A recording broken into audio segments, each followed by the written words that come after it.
Welcome back to my channel. Welcome if you're new. Make sure you hit that like and subscribe button, and let's get right into today's video. It's been a little over a week since I've had this really cute polygel set. I still really like them, but I'm ready for a change. So I've been wanting to use this new chrome powder I got. So today we'll be doing a fill and a design change. This is actually my first fill on my channel, and I'm super excited to show you guys how I do it myself. So let's just jump right into it. This is my regrowth. Like I said, it's only been a little over a week, so there's really not a lot here. There's no lifting at all, which is great, which means that I won't have to remove any of my nails completely off, and they're all good for a fill. So I'm gonna start by removing all of these charms. I like to use my nippers and just scrape away at the glue before attempting to remove the whole charm. I added a lot of glue surrounding the charm to make it secure, and it held up super nicely, but it also made it really hard to be removed. This took me about a whole minute to get the pearl heart off, but eventually I did, and I didn't have to drill it down. I did lose a few small pearls while I was wearing these nails, most likely because I didn't put enough rhinestone glue on them. But anywho, once all the charms are off, the next step is to remove the design. This would be any gel polish, leftover rhinestone glue, or top coat that was applied after polygel application, and you want to remove all of it and obtain a clean slate. I'm using a large carbide barrel top bit on reverse at a speed of 11,000 RPM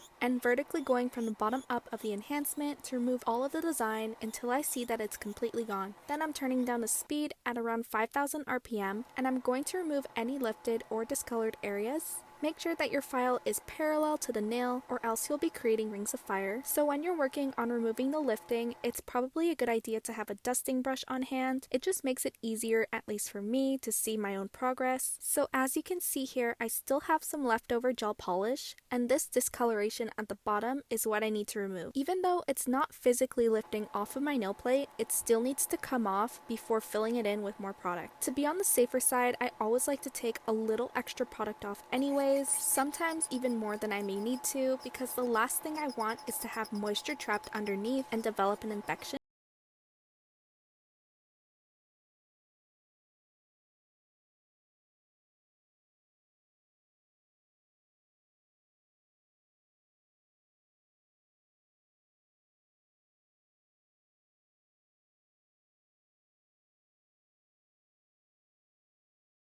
Now I'm switching to a 180 grit sanding band, and at a speed of 6,000 RPM going forward, I'm starting to prepare the natural nails for the product, and I'm also creating a smooth transition between the growth and the polygel nail. Remember to keep the drill parallel to your natural nail when doing this at all times.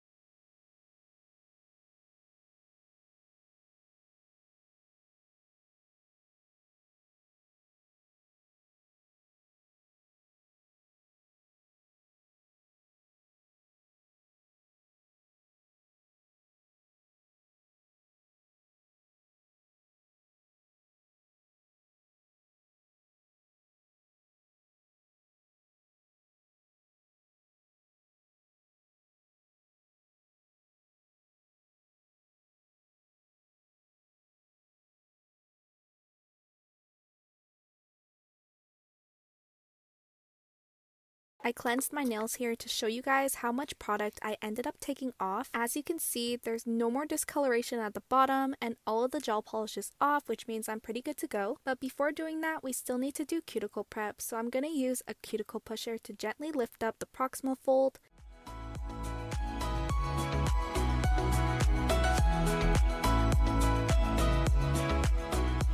And with a round safety bit, I'm going over the cuticle area very gently at a speed of 5,000 RPM.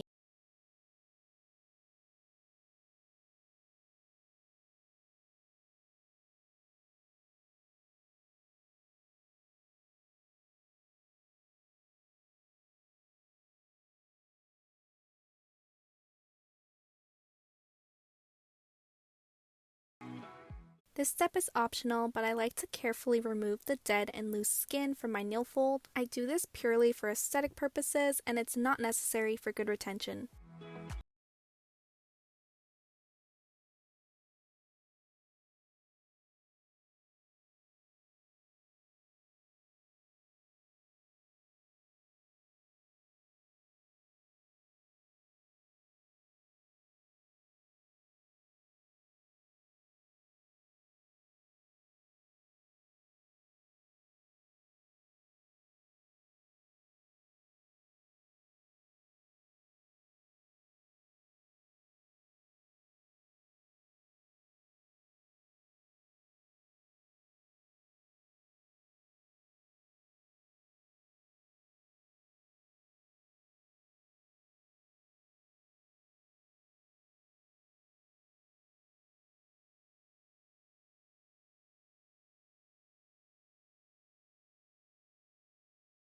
I currently have on. It's in the shade Cheeky from Macart, and I'll be using it today again along with the slip solution from Macart, but 99% isopropyl alcohol works just as well. And with a pea-size amount, I'm applying it to the regrowth area where it meets my natural nail and gently molding it towards the cuticle and sort of tucking it in with the tip of my brush. To avoid having polygel stick to your brush, remember to keep the brush moist with some slip solution. Once the polygel is nicely formed around the cuticle area and the sidewalls, you can then blend the excess polygel down, which is so satisfying and is honestly my favorite part. And the last thing to do before curing is swipe a clean brush dipped in a little bit of acetone along the cuticle and sidewalls to make sure that none of that gel is overlapping onto the skin. Once you feel satisfied with the shape and the structure, go ahead and cure your nails for at least 60 seconds and repeat the steps onto each nail.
Polygel tends to leave a sticky inhibition layer, and to remove it, all you need is a lint-free wipe soaked in a little bit of acetone and it'll do the trick. Using a ceramic large barrel top bit at a speed of 9,000 RPM going forward, I'll be smoothing out the surface by filing in back and forth motions to get rid of any bumps and lumps.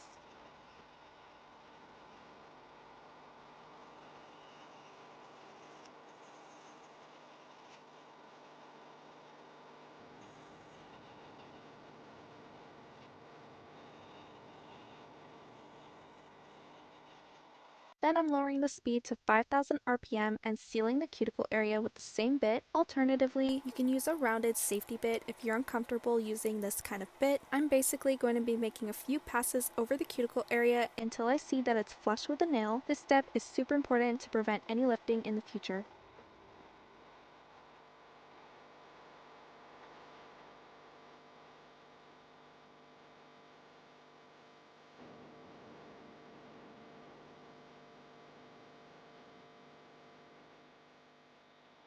Next, I'll be using my 180 grit hand file and going over the sides and the bottom until I'm satisfied with the shape.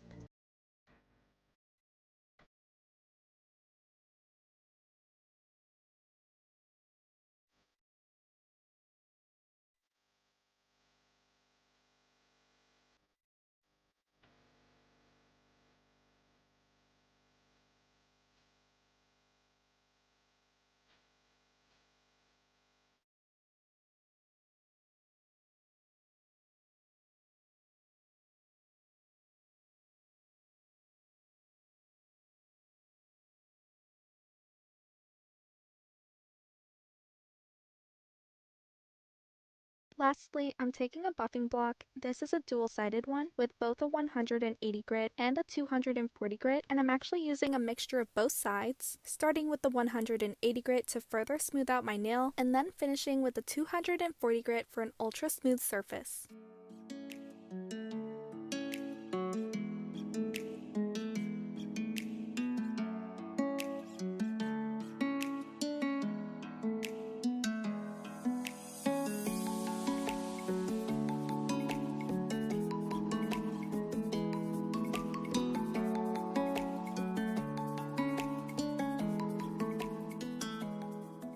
After filing, I always go wash my hands with soap and water, and then I come back to cleanse them from any oils using some rubbing alcohol and a manicure brush.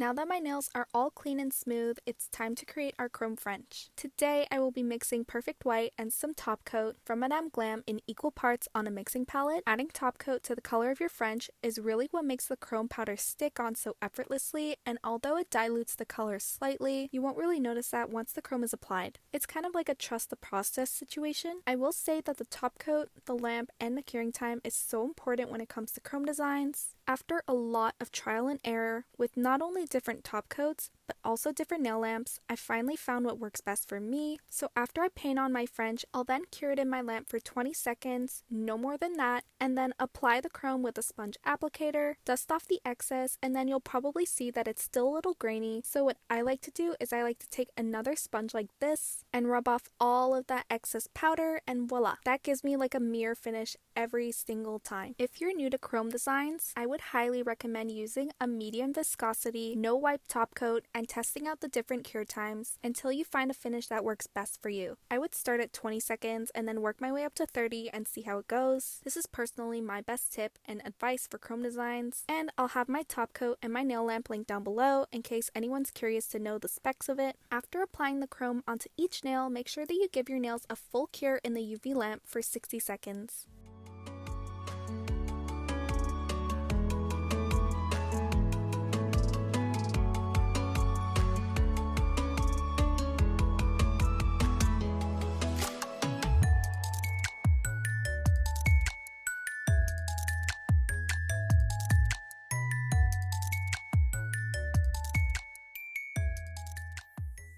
Seal in the design with your favorite top coat. I'm using the same Madame Glam top coat and curing it for an additional 60 seconds.